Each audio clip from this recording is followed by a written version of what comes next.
मोहतरम चेयरमैन साहब, आपका बेहद शुक्रिया कि आपने मुझे सदर जमहूरिया के खुतबे पर बोलने का मौका दिया। सर, मैं हस्ब आदत और हस्ब रिवायत उसकी मुखालिफत में खड़ा हूँ और सदर जमहूरिया के खुतबे को अगर आप देखेंगे सर, तो उसमें पूरे खुतबे में लफ्ज़ मुसलमान तो छोड़िए, लफ्ज़ अक़लियत भी इस्तेमाल नहीं हुआ है। और मैं बड़ी ज़िम्मेदारी के साथ आपके सामने अर्ज़ कर रहा हूँ कि भारत में 14% मुसलमान जो आबादी के लिहाज से 17 करोड़ आते हैं, वो आज पिछले 10 साल में नरेंद्र मोदी की सरकार में अपने आप को एक गैर यकीनी कैफियत में पाते हैं, अपने सोचते हैं कि हमारी शनाख्त को ख़तरा है, हमारे वजूद को ख़तरा है। और मैं बड़ी ज़िम्मेदारी के साथ कह रहा हूँ कि जज्बात में लाए बगैर कह रहा हूँ कि आज 17 करोड़ मुसलमान अपने आप को ऐसा समझते हैं कि जिस ज़माने में हिटलर के ज़माने में यहूदी अपने आप को समझते थे। और उसकी मैं बताता हूँ क्यों समझते हैं, बताता हूँ आपको चंद मिनट में। सर, मिसाल के तौर पर आप देखिए खुतबे सदारत के हिस्से तहरीर का 32वां पैराग्राफ 32 पैराग्राफ में ड्रॉप आउट रेट का जिक्र हुआ, स्कूलों में इंदराज यानी एनरोलमेंट का जिक्र हुआ, एससीज़ का नाम लिया गया, एसटीज़ का नाम लिया गया, ओबीसीज़ का नाम लिया गया, लफ्ज़ अक़लियत का नाम नहीं लिया गया, मुसलमान तो छोड़िए। और सबसे ज़्यादा ड्रॉप आउट इस मुल्क में अगर स्कूलों में है तो मुसलमानों में है। सबसे कम एनरोलमेंट अगर है तो मुसलमानों में हायर एजुकेशन में। गवर्नमेंट का डेटा है सर कि मुसलमानों का जो स्टूडेंट ड्रॉप आउट है वो 14.42 से क्लास 1 से शुरू होता और वो क्लास 6 और 8 को पहुंचे अब तक वो 10.76 को पहुंचता है। ये गवर्नमेंट का डेटा है, यानी क्लास 1 से क्लास 6 8 तक ये हाल है। आपने क्या किया सर इस बजट में? प्री मैट्रिक स्कॉलरशिप को सिर्फ 9th क्लास तक महदूद कर दिया और इसमें आपने पैसे कम कर दिए प्री मैट्रिक स्कॉलरशिप में। और सर 2022-23 का बजट आप देखिए, 5026 करोड़ रुपए दिए गए थे, जिसमें से सिर्फ 663 करोड़ इस्तेमाल हुए। अब आप आ जाइए सर, AISHE का डेटा है कि हायर एजुकेशन में मुसलमानों का 8.5 ड्रॉप आउट रेट हुआ है। 2020-21 में गवर्नमेंट का डेटा बता रहा है कि 1,80,000 मुसलमान हायर एजुकेशन में नहीं है। प्री मैट्रिक स्कॉलरशिप को आपने 423 करोड़ था, उसको आपने इस साल 326 कर दिया। मौलाना आज़ाद फेलोशिप को 45 करोड़ कर दिया। MCM जो 44 करोड़ था 33 करोड़ कर दिया। बताइए, जो सबसे ज़्यादा जिसका कम्युनिटी का ड्रॉप आउट रेट है और जो हायर एजुकेशन नहीं, उससे आप ये बर्ताव करते हैं। सर, दूसरी बात यह है कि हम ये देख रहे हैं कि 10 साल में इस सरकार में कोई हद नहीं छोड़ी है गलत हुक्मरानी की, नफरतों को भड़काने की, कोई हद नहीं छोड़ी गलत फहमियों को फैलाने की, और कोई हद नहीं छोड़ी इस मुल्क के अवाम नास को तर्क करने की। इस 10 साल में हमने क्या देखा सर? जमहूरियत हमारे वतन अजीज की को बचाना बहुत ज़रूरी है, ये गरीबों के लिए और कमज़ोरों की एक बहुत बड़ी ताकत है। मगर 10 साल में 9.5 साल में क्या हुआ? सिर्फ एक शख्स को मजबूत कर दिया गया, एक मजहब को मजबूत कर दिया गया, एक आइडियोलॉजी, एक नज़रिए को मजबूत कर दिया गया, एक शनाख्त को सब शनाख्त के आगे दूसरी शनाख्तों को मिटाने की कोशिश की गई, एक ज़बान को मजबूत कर दिया गया। तो हमारी जमहूरियत तो खोखली हो चुकी है।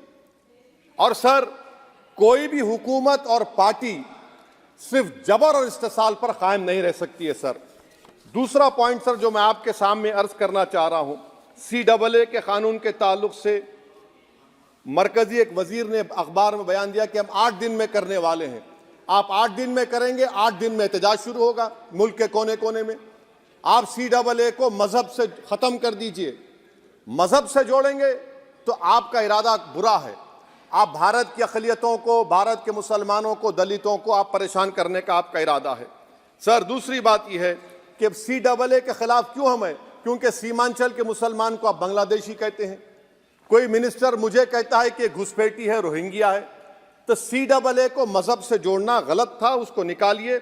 मगर हमारे देश के प्रधानमंत्री सर, वतन अजीज के वजीर आजम, मैं बड़ी जिम्मेदारी के साथ कह रहा हूं कि मैं अपने बचपने में जब हिस्ट्री पढ़ता था तो मैंने एक स्टैचू की फोटो देखी थी, प्रीस्ट किंग ऑफ मोहनजोदारो।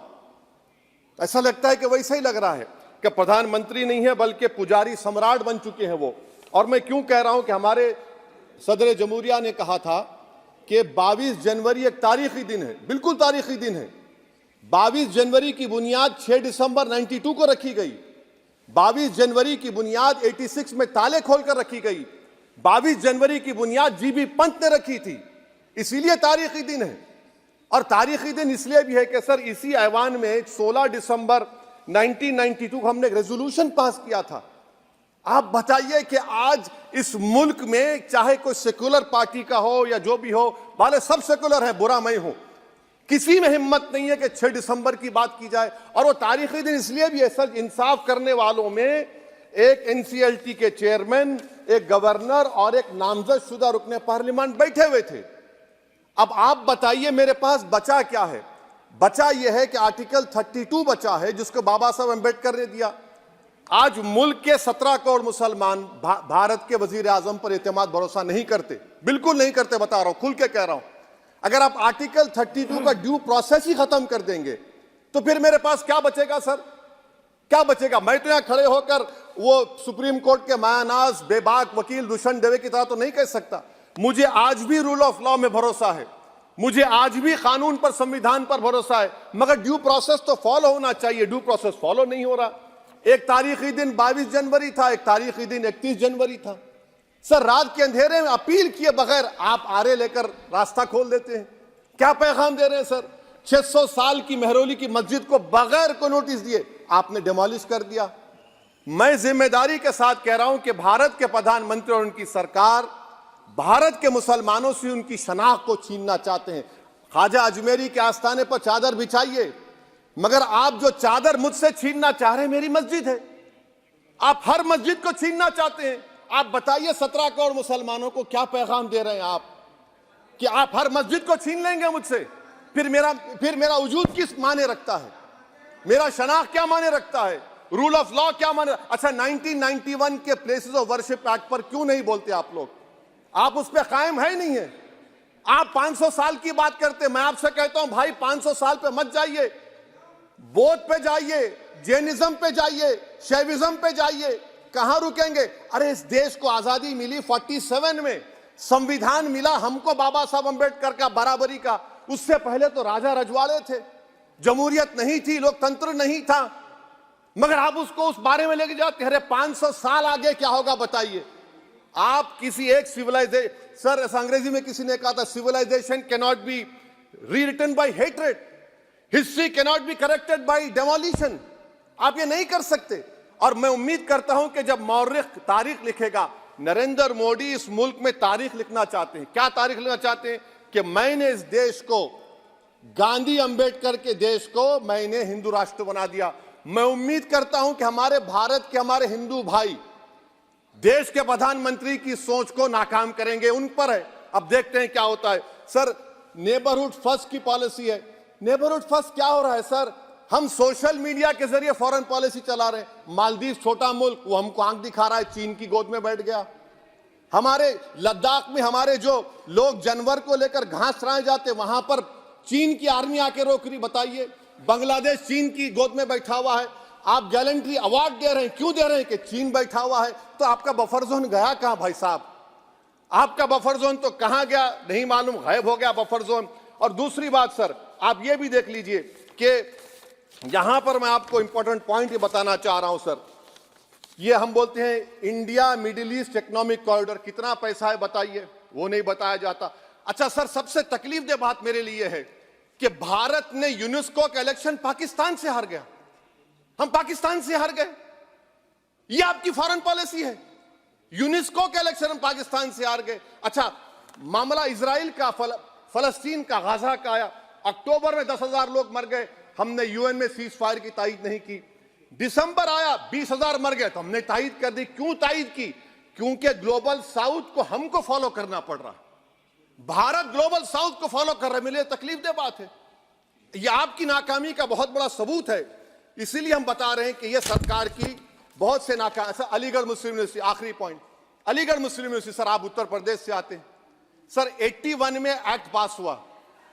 हमारा लॉ ऑफिसर कोर्ट में कहता है कि मैं पार्लियामेंट के एक्ट को नहीं मानता। कैसे नहीं मानते सर?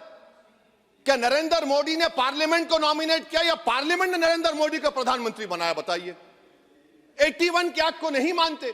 सर, 2 ही तो सेंट्रल यूनिवर्सिटी है मुसलमानों के।